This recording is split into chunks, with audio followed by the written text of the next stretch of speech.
What was going on that has to be here? Voting. Oh, already? Yeah. Voting. Yeah.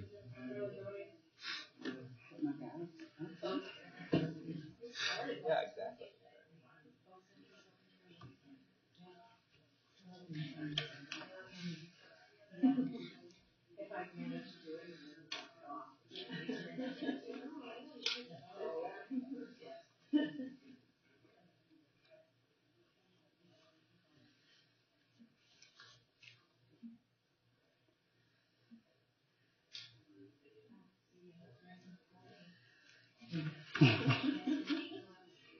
That is right.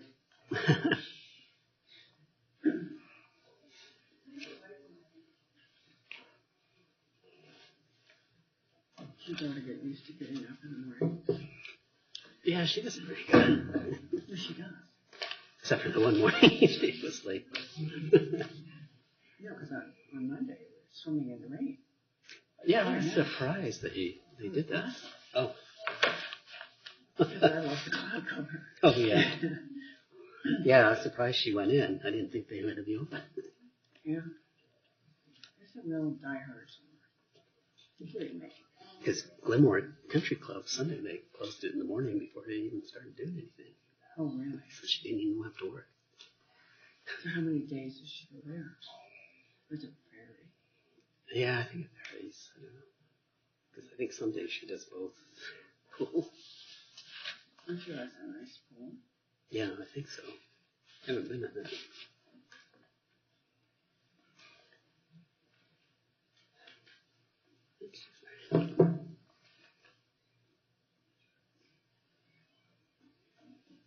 I think that clock there is accurate.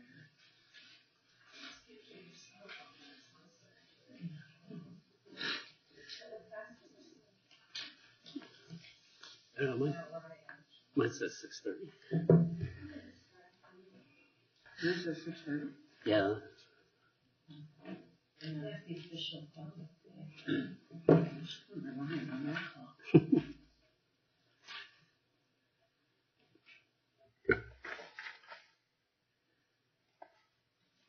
Okay. Okay, we are going to call the meeting to order of the Tuesday, June 19th, 2018 Planning Commission meeting. We are meeting away from our normal place, a little bit different. We are only going to have 2 items on the agenda tonight. I have been asked to announce that item number 2 is going to be continued into our July 17th meeting, as there was problems with having it properly noticed and it must be re-noticed. So we will have a hearing on July 17th back at the Lima Plaza in Centennial.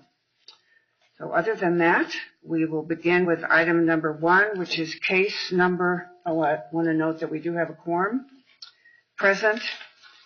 Case number LE18002, Sky Ranch Wastewater Reclamation Facility Location and Extent.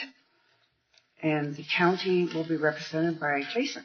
Yes, thank you. Good evening, Madam Chair, members of the Planning Commission. The county attorney has reviewed the public notice and determined that the applicant has met the notice requirements, establishing jurisdiction for this board to act. And before you tonight is the Sky Ranch Wastewater Reclamation Facility Location and Extent.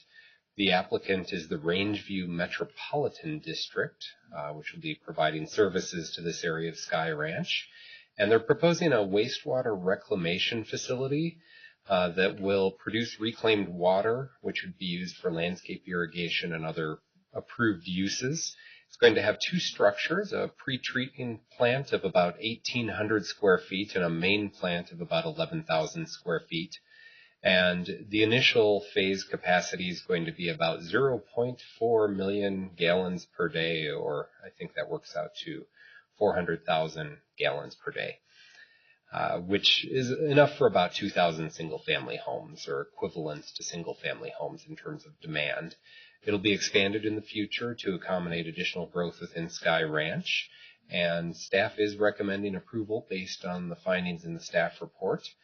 We also received an updated letter from the West Arapahoe County Conservation District stating that their concerns had been addressed, and I'd like to enter into the record the memo that I had emailed to the commissioners and also provided on the dais, indicating that condition number 5 can be removed from the staff recommended conditions because the Conservation District is satisfied with the proposal. So that concludes my presentation. I'm available for questions, and the applicant also has a presentation. Are there any questions? Okay, we'll hear from the applicant.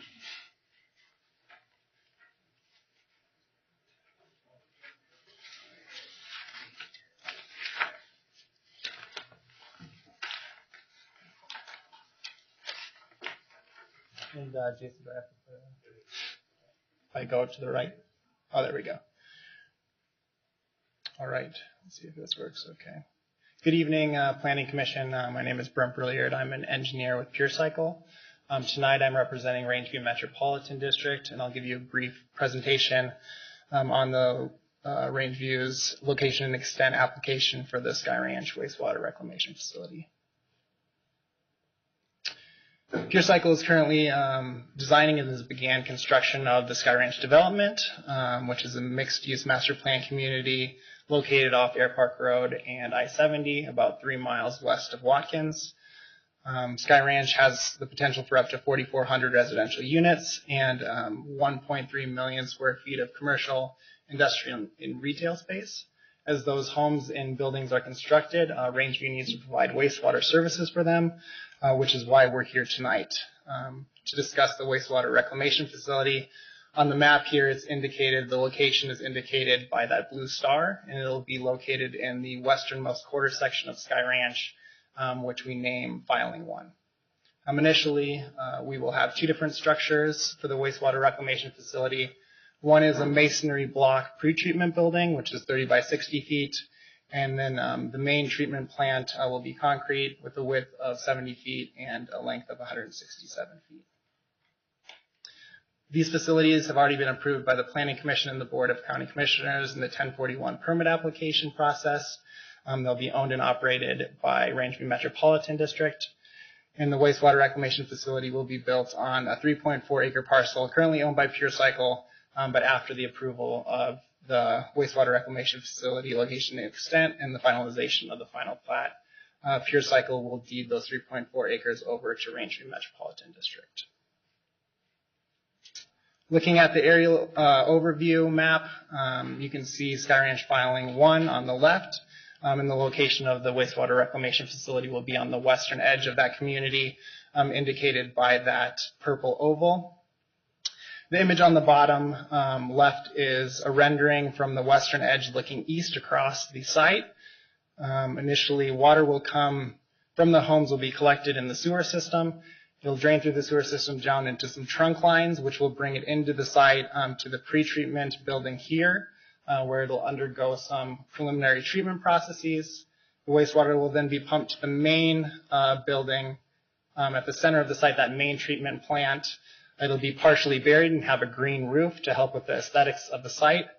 There, the wastewater will undergo further wastewater treatment processes. It'll be filtered, and then we will add chlorine for disinfection purposes. At that time, it's deemed reclaimed water, and we'll use that water to irrigate the Sky Ranch community. And if we have any excess reclaimed water, we can send it through our existing 16-inch line to a reuse irrigation water storage pond. So none of the reclaimed water will, we have a zero discharging facility, meaning that we don't discharge to a stream or a creek. We'll use all the reclaimed water for irrigation, or we'll store it in the pond. Then I'll end with just 2 other renderings we have. We'll install a 6-foot privacy fence around the perimeter of the site. And then the image on the right is showing our site access from the east, from proposed community streets into the site, and some proposed landscaping. We'll plant different trees and shrubs both outside of the privacy fence in some open space, and we'll also plant trees and shrubs within those 3.4 acres to help soften the buildings. With that, I'd like to end my presentation and thank Arapahoe County staff who helped out with the location and extent application, Sue Liu, Molly Orkel-Larson, and Karen Kennedy. And I'll take any questions that you might have. Are there any questions? Can you just clarify how close the homes will be to this facility? Yeah. Off the top of my head, it's more than 300 feet from all boundaries. So there won't be any odor problems? No, and we have some technology where we have an ionization equipment. So any air that leaves the main treatment plant goes through this ionization equipment, and it changes that hydrogen sulfide smell into an odorless gas. So there shouldn't be any smell issues at all. Okay. Are there any other questions? I guess not. Thank you very much. Okay. I guess we will open the public hearing in relation to this plan. Does anybody here wish to speak? Seeing none, we will close the public hearing and bring it back to the Planning Commission. Jason, do you have any other comments you wish to make? No, thank you. Okay. Okay. No concerns, comments, questions? Well then, I guess we can entertain a motion if we're ready for that. And Catherine, thank you. Madam Chair, in the case of LE 18-002, Sky Ranch Wastewater Reclamation Facility location and extent, I reviewed the staff report, including all exhibits and attachments, and have listened to the applicant's presentation and any public comment as presented at the hearing, and hereby move to approve this application based on the findings in the staff report, subject to conditions 1 through 4. Do we have a second for the motion? I second. Thank you very much. Jamie Woolman seconds the motion. All those in favor? Aye. Anybody opposed? Motion carries unanimously. Thank you very much. And then I guess we move on to the next item that remains on the agenda, which is the Land Development Code case number W17003. And the presentation will be by Jason Reynolds. Great.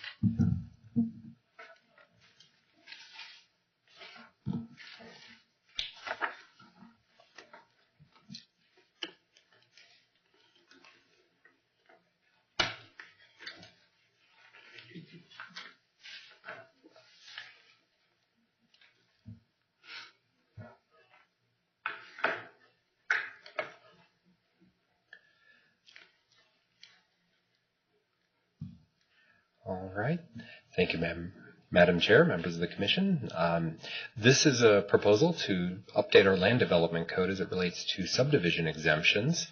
And this was noticed in both the I-70 Scout and the Villager newspaper. The Villager is our official paper of record. We have an affidavit from the Villager acknowledging that it was published.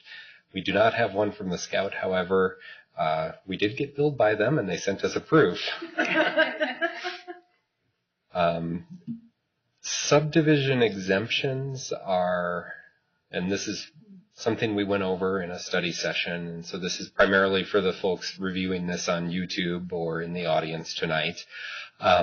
Subdivision exemptions are a power granted by the state to the Board of County Commissioners, which allows the board to exempt certain things from the definition of subdivided land, and it's through the state that the county is given its powers. So the state has said that in certain cases, counties can exempt divisions of land from the normal subdivision rules. Examples are lands used for public purposes, like if someone were to do a wastewater treatment facility, that could be part of an exemption rather than a plat. Boundary line adjustments, correcting improper divisions of land. And that's what this is primarily about, is fixing things that are problematic. And we have a lot of improper divisions in Arapahoe County, and our current exemption regulations are very limited in what they can allow. For example, If a property has multiple ranch houses on it, and those houses were built prior to 1972, then you could potentially be granted an exemption. It's a very narrow set of circumstances, but in many cases, land was divided after 1972, which was when the county's subdivision regulations were enacted. And the goal of having an exemption process is to provide an outlet for those properties. We are also trying to reduce costs for applicants. Currently, if you have a property that meets the zoning requirements but was improperly divided, you still have to go through what's called a minor subdivision. We charge about $10,000, not including your costs for hiring a surveyor. So it's an expensive process, and we're trying to reduce those costs for people. And by reducing costs for private citizens, we're also reducing costs for fire districts, metro districts, who might be interested in also doing exemptions. We do see those occasionally, parks districts too. And one thing that came up during the study session I'd like to point out is, one of the questions was, how do we prevent this from happening? The clerk and recorder just records things. And our mapping division in Public Works is actually setting up meetings with the clerk and recorder so that we can sort of strategize about how maybe we can catch some of these before they become a problem. Because if you don't record it in the first place, it hasn't happened. So we adopted the regulations August 29, 1972, and there are a lot of potentially improper divisions. Anything smaller than 35 acres. State law says that if your property is 35 acres or larger, you do not need a subdivision. You can just hire a surveyor, have them define the boundary, and go ahead and sell that 35 plus acres. And that's relatively popular out in the eastern portions of the county, where our minimum zone lot requirement is 35 acres as well. So most of the time you don't see anyone doing subdivisions in the eastern portion of the county. If there is an improper division, the county is prohibited from issuing building permits. And we also let property owners know about it, and that becomes disclosable if they're trying to sell the property, and is just generally problematic for people, and we'd like them to be able to fix it. So one example here is a house that was built in 1985, and it's a 5-acre parcel. It was created after 1972. It also has A1 agricultural zoning, which requires a much larger parcel. It requires 19 acres, not 5 acres. So one of the things that this proposed code amendment does is it adjusts lot area requirements if something's granted an exemption, as well as the setbacks. So if this 5-acre parcel were granted an exemption, they would have setbacks similar to our zone district that allows 5-acre parcels, so that the buildings will most likely fit within setbacks. This is another example that is a little over 2 acres. It's zoned AE, which is a 35-acre minimum. The house was built in, I think, the 1920s. This is an example of one that wouldn't necessarily qualify under the new code. The proposal says that the landowner cannot be responsible for creating the issue. In this case, the area circled in red is owned by the same property owner who owns the hundreds of acres around it. So the way that this owner could fix the issue is simply by drawing 35 acres around that house. And they originally had created the problem in the 90s and sold it to someone who sold it back to them, and now the two parcels are in common ownership and the problem can be fixed without any county process. We are proposing an application fee of $2,000, which is $1,000 each for the planning and engineering review, which doesn't entirely cover the cost of staff time. However, in many circumstances, the board has granted fee waivers for these sorts of uses, and the dollar amounts that the county's collected varied from $0, $0, $0, $0 to $800 to a few thousand in one case. So we're hopeful that a $2,000 fee, while it's still costly, is low enough that people will take advantage of it. As I mentioned, the exemption would not have to meet the area requirements for the zone district that it's in. Like A1 requires 19 acres. There's a lot of maybe 2 to 5 acre exemption candidates out there in that zone district, and it automatically would adjust the setbacks based on actual lot size. And I'd like to highlight another discussion point that came up during the study session. One of the planning commissioners talked about what happens if, you're a party to the sale. Someone splits off 5 acres and sells it to me, and the only part of the transaction I have is buying the property. I didn't know any better. I did discuss this a little with Bob Hill in the attorney's office, and in a situation like that, we'd have to review sort of the facts of the case and the person buying the property. If the only thing they did was put down some money for the property and just weren't aware of what's going on, then they'd have sort of a reasonable explanation for how it happened. However, if I went to Bob and said, I'd like to buy 5 acres from you, hey, there's this cheapo exemption process, let's make it happen. That set of facts is a little bit different, and hopefully we'd have honest applicants who would explain how they came to acquire the property. But the goal of the exemption isn't necessarily to punish people who are, sort of unwittingly purchasing property without asking all the questions that sometimes ought to be asked, but not everyone understands all the nuances of subdivisions and zoning. They're just trying to buy some property. So this exemption provides an outlet for folks in that situation. And staff is recommending approval as the applicant. We're hoping that this will help people and help correct a lot of potential problems that are out there with improperly split parcels. Happy to answer questions if the commission has any. Madam Chair, please. So Jason, how prevalent is this in the county? Are there certain sections of the county that have more of these issues, or how did it come to light, and how did you end up targeting it? Right. So it came to light when zoning began reviewing. People would call the zoning office and say, hey, I'm interested in buying this property. Can you tell me some more information about the zoning?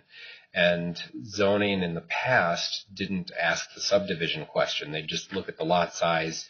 They'd see, oh, this is a 20-acre parcel. It's zoned A1, which requires 19 acres.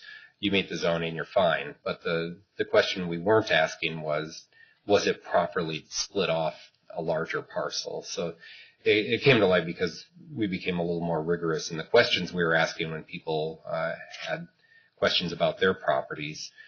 And we also received a number of inquiries from people in the last couple of years, asking about different properties in the county. And after doing some initial research, I was able to find at least 50 that are potential exemption candidates, and there are likely more than that out there. Thank you. Jamie. Have the title companies been educated a little bit on this issue? Because obviously there is some title work that's still done for these sales, and it would seem to me that maybe somebody should reach out to them, just even in terms of providing general notice to the title companies that do business within the county to make them aware of the change, because that's what's being proposed now. I mean, I would think that somebody may have been working for a title company, may have caught this before, or they may have been the people who called in to ask about the zoning. Right. Sometimes it's a buyer, sometimes it's a realtor, representing a buyer. My understanding of sort of what the title insurance is insuring is it's looking at the chain of title on a particular piece of property. So they look to see was there a legal description that transferred this. They don't necessarily look for, was that legal description tied to an actual subdivision? And follow up on that a little bit. When we first started looking at the exemptions, the question came up of whether title insurance would cover this. And I didn't get a clear, definitive answer, but what I did indicated that title insurance generally will not cover things like illegal subdivisions or zoning violations. So, Thank you. Non-disclosed matter. Thank you.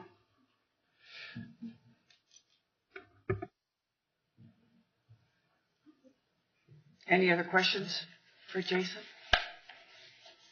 Seeing none, and then I guess we will formally open the public hearing if anybody wishes to speak to this. And seeing none, we will close the public hearing. no rebuttal. Oh, thank you. And bring it back for further discussion or a motion.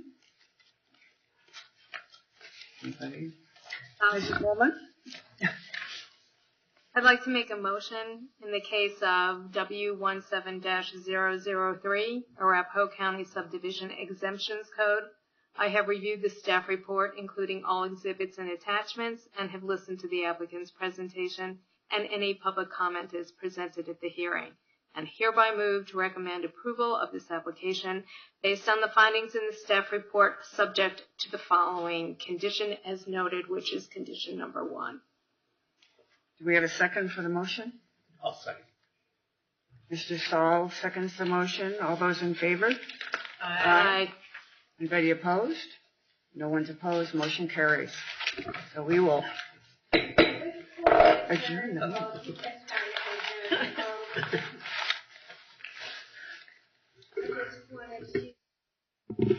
Note that we are coming up on an early registration deadline for the American Planning Association's state conference in Colorado.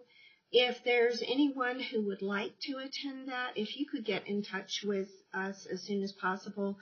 I'll be out next week, but Jason's around, or you can just call Terry directly.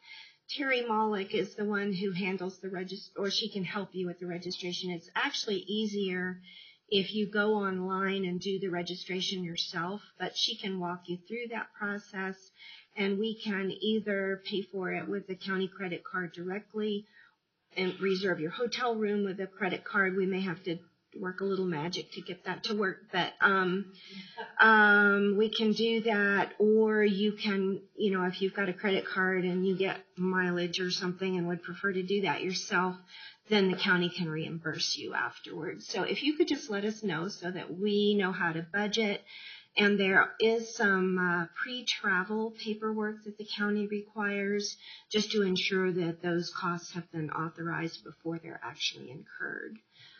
So I think that early registration deadline is coming up the week of July 3rd. Jason, do you remember offhand what the dates of the conference are? It's in October, I think.